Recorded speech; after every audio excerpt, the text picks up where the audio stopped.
Pendant très longtemps, j'ai cru qu'il y avait quelque chose qui clochait chez moi. Pendant très longtemps, j'ai cru que c'était moi le problème, qu'il y avait un souci, qu'il y avait un dysfonctionnement. Parce que je me comparais toujours aux autres, parce que j'étais toujours dans cette culpabilité de ne pas agir comme tout le monde, d'avoir un mode de fonctionnement qui sortait un peu du lot. Et forcément, au bout d'un moment, je sentais le poids du regard des autres, ce qui m'amenait au bout d'un moment à me conformer et donc quelque part à renier ma propre nature, puisque j'essayais de faire comme tout le monde pour entrer dans le moule et pour éviter de me faire juger. Et ça s'est passé durant tout mon parcours scolaire. Il a fallu rentrer dans le moule. Et je crois que c'est pour tout le monde la même chose.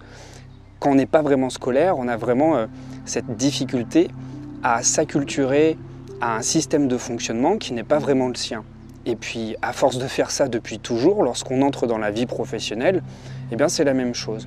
On n'est pas toujours fait pour la culture d'entreprise, on n'est pas toujours fait pour fonctionner comme un salarié. Et c'est pas péjoratif quand je dis ça, mais il y a quand même une réflexion à avoir sur notre manière de fonctionner. Et c'est pas parce qu'on ne se retrouve pas dans le mode de fonctionnement qu'on veut bien nous proposer que le problème c'est soi. Et moi, pendant très longtemps, j'ai été enseignant pendant 10 ans, donc c'est vous dire à quel point j'ai pu me torturer, me faire du mal, puisqu'à l'origine, j'étais pas scolaire, mais pendant 10 ans, j'ai tout fait pour coller au code du système scolaire, en fait. Et quand bien même, j'étais pas forcément un bon élève, mais bon, ça va, je travaillais, donc j'avais les résultats qui suivaient, mais il a fallu que je colle avec cette casquette de prof à un idéal qui ne me correspondait pas du tout, tant sur le plan des valeurs que sur la manière de gérer son énergie. Et j'ai eu beaucoup de mal, j'ai eu beaucoup de difficultés à m'habituer, à m'acculturer. Et quelque part, je me suis vraiment forcé. Je me suis forcé parce que, comme tout le monde, je voulais avoir une place professionnelle, comme tout le monde, je voulais avoir une fonction dans la société, je voulais servir à quelque chose. Sauf que je ne m'y suis pas pris comme je l'aurais dû finalement, puisque j'essayais de faire comme monsieur tout le monde. J'essayais de m'habituer au code de la société. Donc je me suis fait vraiment violence et quelque part je ne me suis pas respecté quand j'ai fait ça. Je ne me suis pas respecté, même si à l'origine je pensais bien faire, mais j'ai pas respecté mes rythmes. J'ai pas respecté ce qui était sain pour moi.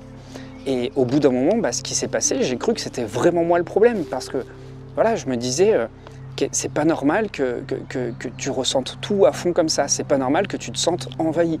C'est pas normal que tu satures aussi vite. C'est pas normal que tu ne supportes plus rien. C'est pas normal que tu aies un degré de fatigabilité aussi rapide, aussi intense, aussi jeune. Parce qu'avant même 30 ans, je constatais que ça n'allait pas finalement, que j'avais du mal à trouver mon propre équilibre. Là où d'autres personnes arrivaient sans grande difficulté à se lever tous les matins, à travailler le soir, à supporter le bruit, à ne pas faire de pause dans la journée, moi, au bout d'un moment, je ne m'y retrouvais pas. Et franchement, c'est vraiment culpabilisant. Peut-être que c'est ton problème aussi. Peut-être qu'aujourd'hui, tu es dans cette situation où tu as l'impression que c'est toi le problème. Et tu as peut-être cette sensation qu'il faudrait toujours te forcer à faire plus, à aller plus loin. Et quelque part, à être dans une certaine forme d'abnégation pour éviter de trop ressentir. Et on fait tout ça quelque part, on est tous plus ou moins dans ce genre de schéma-là parce que c'est une question de survie. Alors qu'est-ce qu'on fait ? On met une armure émotionnelle, on se blinde et on fait en sorte de ne pas ressentir. C'est une stratégie, certes une stratégie comme une autre, pour tenir le coup, pour avancer dans la durée sans faire de vagues. Mais le problème, c'est que tu fais de gros dégâts à ton corps parce que t'enchaînes et t'encaisses des frustrations qui, même si tu ne les exprimes pas, ces frustrations, elles s'impriment dans ton corps, elles s'impriment dans ta psyché, elles s'impriment dans ton système émotionnel. Parce que tout ce que tu n'exprimes pas reste en toi et s'imprime vraiment très fort, ce qui donne lieu au bout d'un moment à des dysfonctionnements. Et toutes ces choses qui sont en toi, qui sont précieuses, que tu as peut-être même de la difficulté à avoir, peut-être même de la difficulté à t'avouer parce que tu trouves que c'est vraiment anormal et tu te sens trop différent des autres. Ces choses-là, finalement, tu les protèges à travers des schémas d'auto-sabotage. Ces schémas d'auto-sabotage, finalement, te permettent quoi ? Te permettent de passer à côté de ces blessures. Ces schémas d'auto-sabotage te permettent de passer à côté de ces choses si sensibles que tu veux cacher.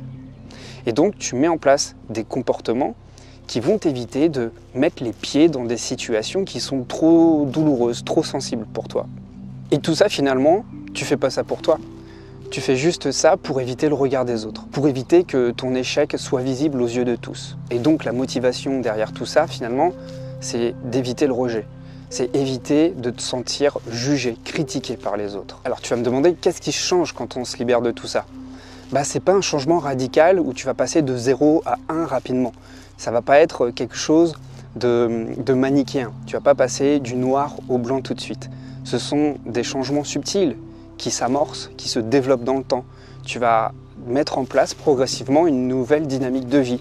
Mais surtout, tu vas te rendre compte d'une chose très importante, c'est que tu ne vas plus passer du mode survie où tu ne fais que t'adapter, où tu te blindes émotionnellement pour ne pas faire de vagues, pour ne pas te faire remarquer, pour ne pas attirer le regard des autres et juste pour être dans le système et pour t'acculturer.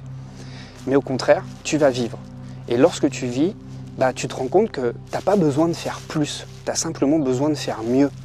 Mieux à ton échelle, mieux à ton rythme, mieux en fonction de tes besoins, mieux en fonction de ce qu'il y a à protéger chez toi. Et pour ça, il faut vraiment que tu t'écoutes. Il faut que tu comprennes là où les points de blocage se sont installés. C'est à partir de ces points de blocage, ces épicentres, que tu as mis en place des comportements d'auto-sabotage. Et ça, en général, ça prend racine dans l'enfance. Dans l'enfance, il y a eu des moments où il y a eu des blessures sur ta personne, sur ton identité. Et pour éviter à nouveau de te faire maltraiter, pour éviter de te faire critiquer, pour éviter le rejet, tu as pris l'habitude de mettre en place des comportements d'auto-sabotage.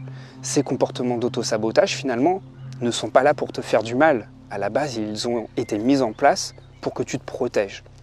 Et pour éviter de la souffrance émotionnelle, pour éviter à nouveau que les plaies de tes blessures soient à nouveau ouvertes et que les autres puissent remuer le couteau dedans. Alors oui, une nouvelle voie est possible et j'en suis l'exemple. Il y a plein d'autres personnes comme ça qui ont réussi à s'émanciper de ces comportements d'auto-sabotage. Tu peux tout à fait créer une nouvelle vie avec un nouvel espace où tu vas apprendre à te recréer. Mais pour mieux te recréer, pour mieux te réinventer, il faut que tu laisses de la place dans ta vie. Et pour laisser de la place, il faut abandonner tes anciens schémas. Et justement là, on est dans une période formidable. C'est la période du renouveau. Nous sommes au printemps. C'est une période parfaite pour abandonner ses anciennes habitudes et mettre en place de nouveaux schémas, de nouvelles habitudes, de nouvelles conditions de vie.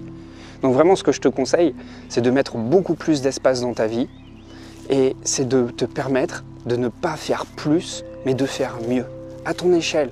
Mais fais des choses qui correspondent davantage à ce qui est adapté pour toi. Et pour ça, il faut vraiment que tu mettes le doigt sur l'épicentre de ton auto-sabotage. Alors, c'est la dernière fois que j'en parle. J'ai mis en place une formation qui s'appelle « Se libérer de l'auto-sabotage ». Et pour chaque profil d'auto-sabotage, en tout, il y en a 7.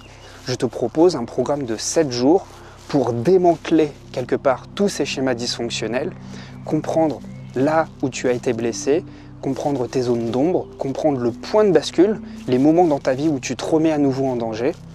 Et ensemble, on va, à partir des qualités inhérentes à chaque profil, mettre en place un nouveau programme d'action où tu vas pouvoir te réinventer. Et tu vas voir, c'est pas si difficile que ça. Simplement, il faut que tu prennes le temps.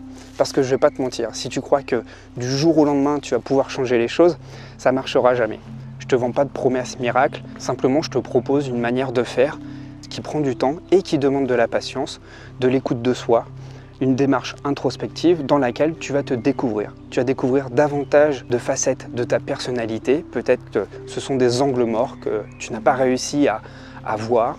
Tu vas apprendre à mettre de la conscience dessus. Et une fois que tu sais ce qui se passe, une fois que tu as mis la lumière sur ce qui déconne, sur ce qui te fait défaut, tu vas mieux comprendre pourquoi tu as mis en place ces comportements et tu vas beaucoup plus facilement installer quelque chose de nouveau. Pourquoi? Parce que le simple fait de savoir ce qui bloque chez soi va faire naître une empathie par rapport à ce qui a été blessé chez toi. Et comme tu vas être plus éclairé, plus conscient de tes blessures, forcément tu vas avoir une démarche beaucoup plus empathique vis-à-vis de toi-même.